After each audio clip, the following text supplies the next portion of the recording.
Welcome to this video. Okay, chess as our opponent, and we have a French defense.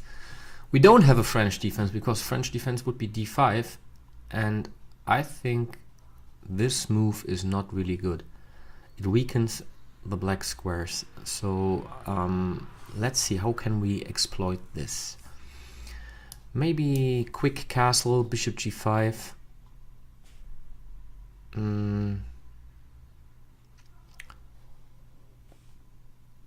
I wonder if I should play c3 later on here. Okay, the bishop would bite on granite here on c4, so I think I put it on d3. Maybe I can attack here later on also. Now I like to provoke him a bit, you know, to play h6 maybe.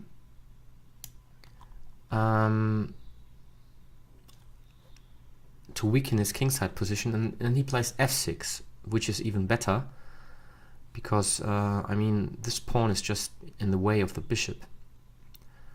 Now I can play bishop e3. I don't want him to attack later on the bishop here, however, so maybe bishop d2 is also an option.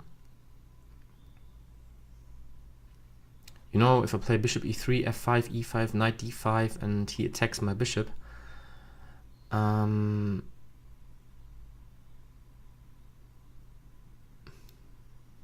however, on d2 it's not that well, I think. Let's think about it. Or should I play the bishop to h4 maybe?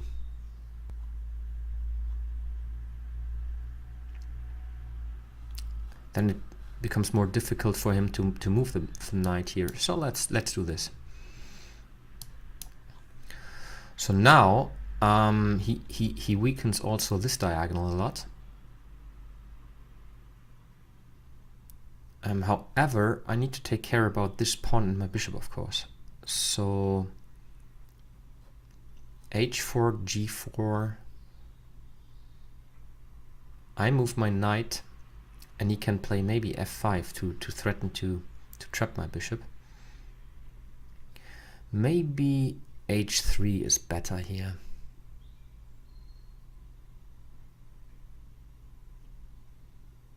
If he plays f5, I can play bishop e5, by the way.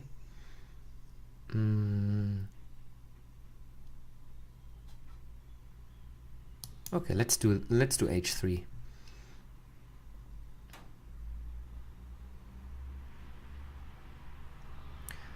So I have the option to play h4 anyway later on, and maybe I can play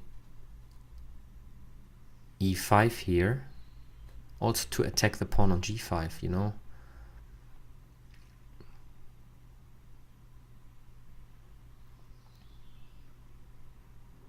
Okay, now he avoids me to play bishop e5.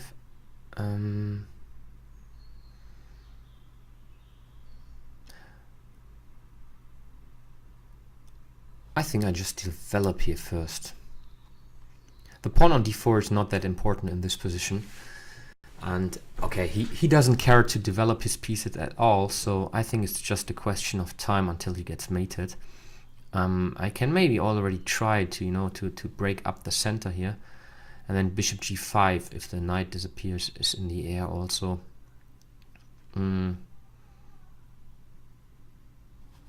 I think I castle long, and then I try to attack him.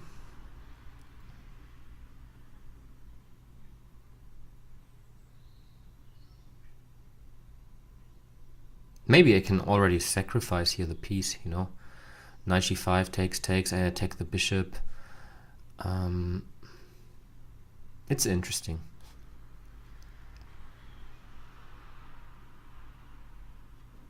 Okay, let's castle. And b5, all right.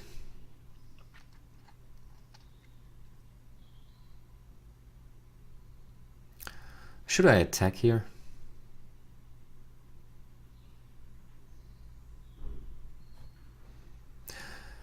You know, I would really like to open up the center now. Maybe d5 even. Takes.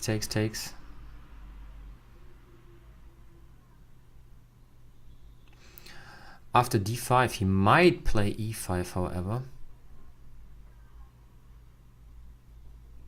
But I do this. I mean, I'm so much better developed than he is. And if he takes here sometimes, I can just play bishop g6 in the end, checking him here. And he's just, you know, winning a pawn, but his pieces are in deep trouble. So the pawn is hanging also.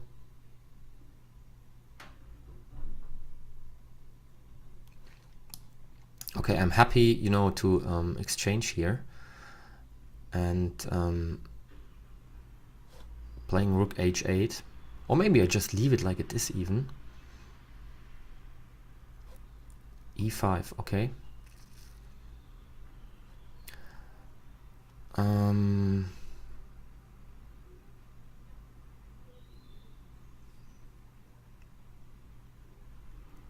I can take here if I want to. I think I do it. I'm threatening knight d6 now.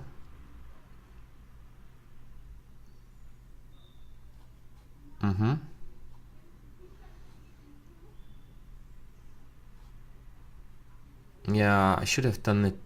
I should have taken here. I think this was not that good.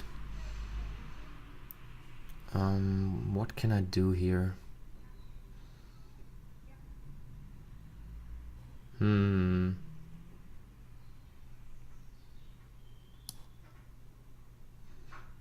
Okay, let's protect the pawn on d5.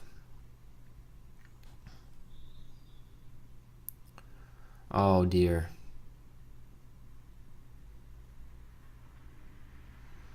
That's ridiculous. I really blunder here all the time.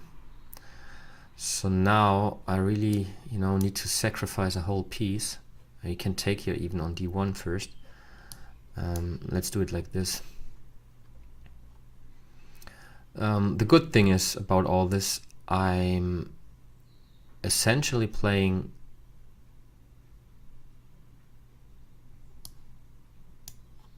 with some pieces ahead, because those two guys don't play at all, but I played really, really bad here. So let's see, the knight, I might take here on d6. Especially if he takes here, I think I take here on d6 first. What I also can do is maybe playing queen f6, attacking his rook here. I think this is something I will do. Should I do this? There will be rook f8. Then I have the check here. I can check him here again. King c7, knight b5 again. This looks all really, really good for me.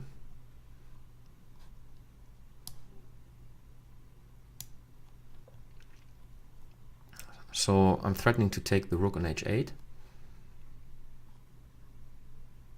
And I'm threatening to play knight d6 check.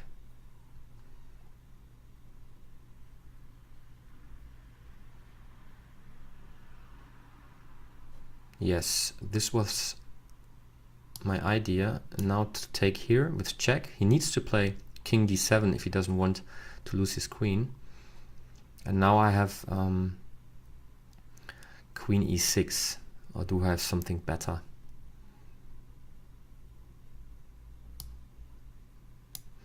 And I can take here on d1 now. If he plays king c7, I have knight b5, as said before. I mean, he needs to play this. So knight b5.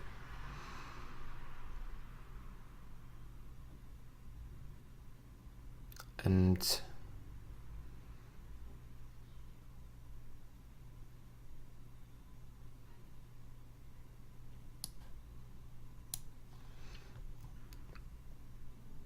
so I have already like a perpetual or something.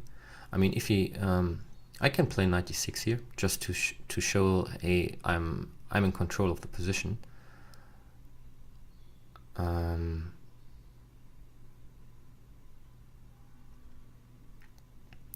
d6, however, is maybe also an option.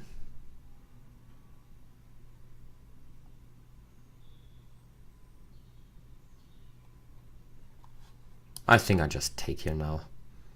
So let's do the body count. I'm a rook down, but I have 3, 4, 5 pawns against 2. So yeah, you can see it here on below the clock. So bishop and 3 pawns versus rook and knight. So it's not that much. It's like 2 pawns, but I have a massive attack, and rook on a8 and knight on b8 are not playing here. But I mean, I should not overlook something like bishop h8. This is not good. Okay, so he wants to yeah, get rid of the queens. I understand this, but obviously I don't want to get rid of the queens. So maybe I'm just attacking his rook here with queen h8.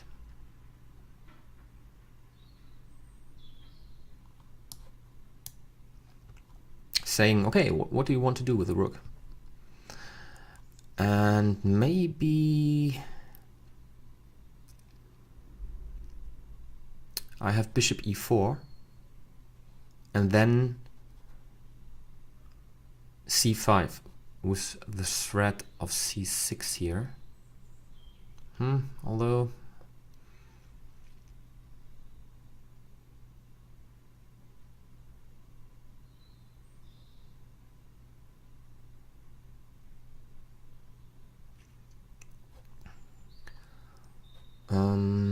d6, he can play just knight c6, so I want to avoid this. He's still not developing his pieces here, so okay, does he see that the rook is hanging?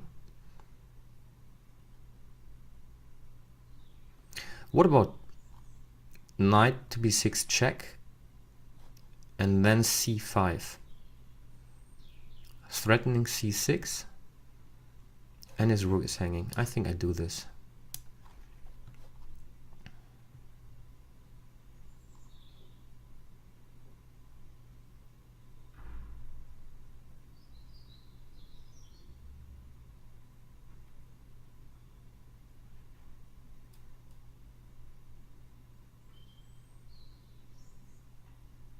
He doesn't have a square, you know, for his knight here on b8 at the moment.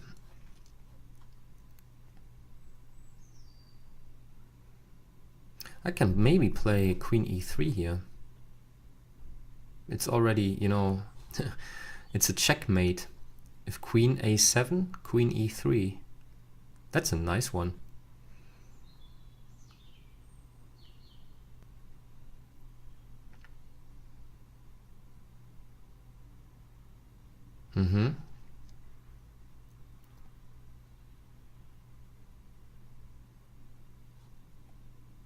Okay, now c5 maybe.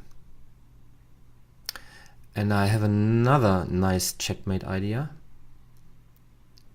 You know, to play knight b5, he takes, and then queen b6 checkmate. Okay, it doesn't work if he takes here on d5 with a knight, however. But after knight d5, I also have bishop e4, you know, eyeing here on this guy. I think this is a move that needs to be played here in this position. So the rook is hanging, and I'm also threatening like knight to e8 check. No, I don't. He can go to c8 later on, so it's not a checkmate.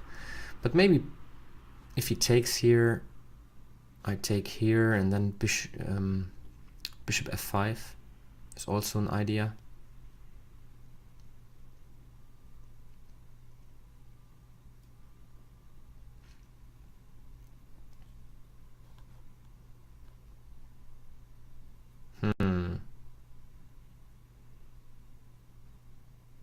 I have many threats, so let's see what he will do.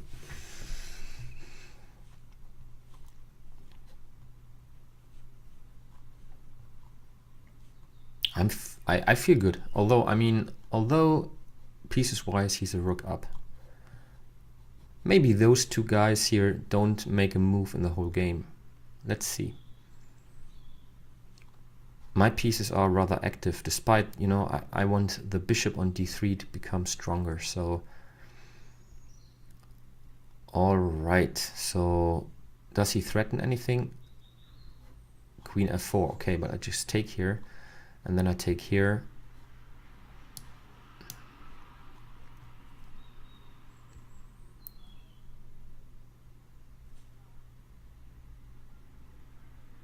Now he needs to take care about this knight.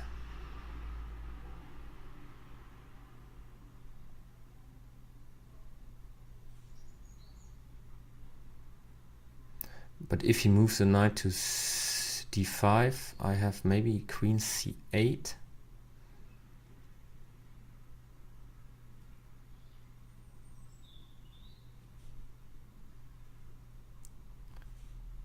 Yeah, this would be a mate. So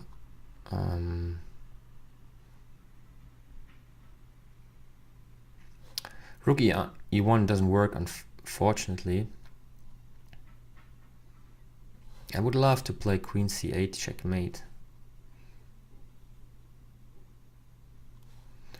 So what about g3 here first? Okay, he has a check here. Unfortunately, it's a check.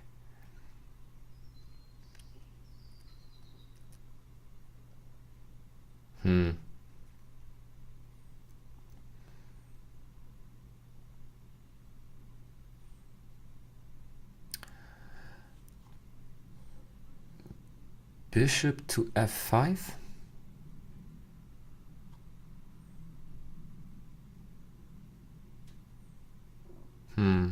No, it doesn't do anything.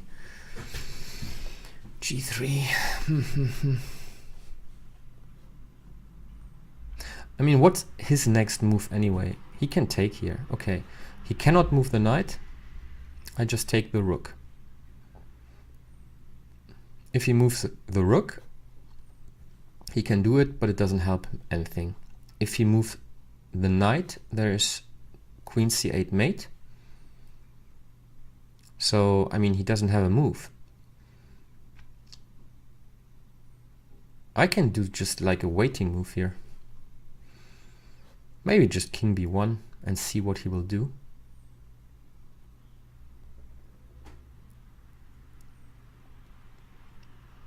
Yeah, maybe I just play g3. He takes, he plays queen g5, and then I go to the side here. And he cannot do anything. If he takes, this knight is hanging. I mean, he needs to sacrifice a lot. So let's do this. No, I wanted to play g3, right? So g3 first. Okay. I mean, queen g5 is the way he needs to play. And now just this move. Okay, let's see. Your turn.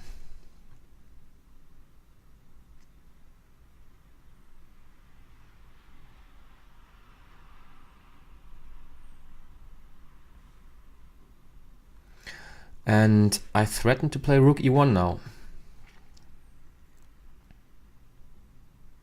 I couldn't play rook e1 before because he could just take here on e1. But now rook e1 is really a threat. And yeah, so this move doesn't do anything. He can play the knight to d7, okay, but then I take here and I'm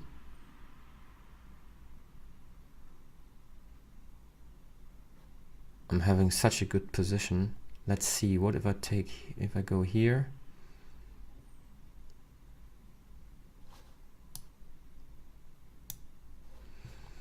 I think after knight e7 I just move the queen here to e8. I don't even take here.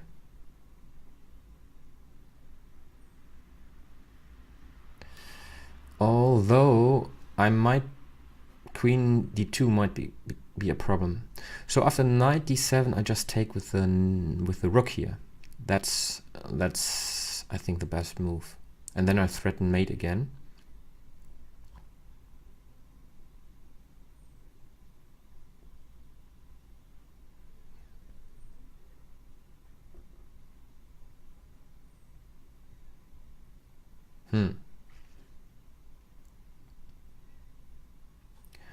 He will lose, I mean, after taking here, he will lose the rook as well. So, okay, so now rook e7. What else?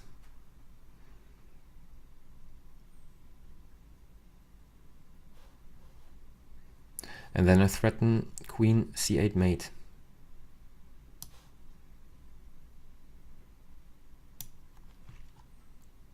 The knight is pinned, cannot take my queen.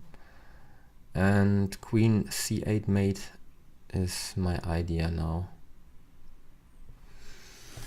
Yeah, all my pieces are good. Okay, the bishop on d3. But he's doing his job just to protect my king. So there is no queen g6 check, for example. All right, queen c8 mate, right?